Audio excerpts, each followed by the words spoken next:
Gentleman from Florida. Thank you very much, Mr. Speaker. Mr. Speaker, I'm very pleased to yield 3 minutes to my good friend from Oregon, the distinguished ranking member of the Committee on Natural Resources, Mr. DeFazio. Thank the gentleman. Great name. We're really good at particularly messaging around here, particularly on the Republican side. It's got a great name, National Strategic and Critical Minerals Production Act of 2013. Now, we've heard just earlier that this is about things that are in critical short supply, vital for our national security, and for emergencies. None of those things are true. They could be a minuscule part of this, but what this bill does is say that any mining project anywhere on any public lands in the United States of America does not constitute a significant federal action, no matter how large, no matter how sensitive the area, no matter how proximate to, say, the Grand Canyon and national treasures, or how proximate to Yellowstone, or how proximate to some critical watershed. That's not a major federal action. So it's exempt from NEPA. That's one very big problem with this legislation. I think there's a lot of members of the public, even living in very conservative areas of the country, who would find that a little bit of overreach. And then, again, these critical minerals are not critical. Sand and gravel is now critical. Anything is critical that you can find on public land, any dirt of any sort. You're going to get an expedited process. A little bit overreach. Now, we're going to have a great amendment by Mr. Lowenthal, who will use an actual definition from the National Research Council for strategic and critical minerals. So if this is on the up and up, the other side will accept that amendment. We will have these expedited processes, which still cause us some anxiety, but they will only be for truly strategic and critical materials, not everything and anything on any public land.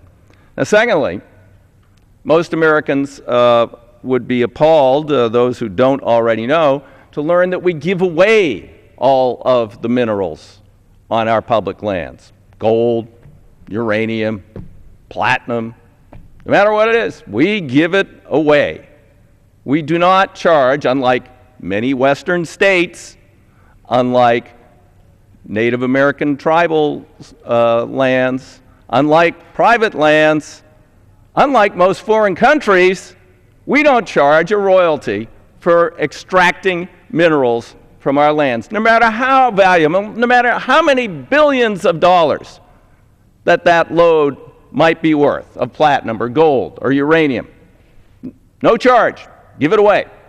Now, twice this body has passed, on a bipartisan basis historically, a modest royalty on the extraction of depletable, valuable minerals from federal lands. Been very involved in that in the past. In the summer, I went to the committee when this bill was first going to come up, the Rules Committee. Gentleman's time has expired. An additional minute. Gentleman's recognized for 1 minute. They admit there are no parliamentary issues, no scoring issues. In fact, my amendment, an 8% royalty, would raise hundreds of millions of dollars, and those hundreds of millions of dollars would be used to remediate hundreds of thousands of mines in the West that are polluting the environment, polluting our rivers. I have one in my district, foreign company. They put up their $1 million bond. Unfortunately, they left the country, and it's a $14 million cleanup. The public's going to get stuck with that. It's polluting a river, killing fish, and the public, the taxpayers, are going to have to pay for it. My amendment would have raised the resources necessary to deal with hundreds of thousands of abandoned mines in the western United States that need remediation and mitigation. But the Republicans were afraid to vote on that amendment. Some in the West know it's a problem, and they didn't want to vote against fixing the problem. And then others are just saying, hey, we should be, the government, run it like a business, except when it comes to valuable minerals, we want to give them away. We don't really care about the deficit. Thank you, Mr.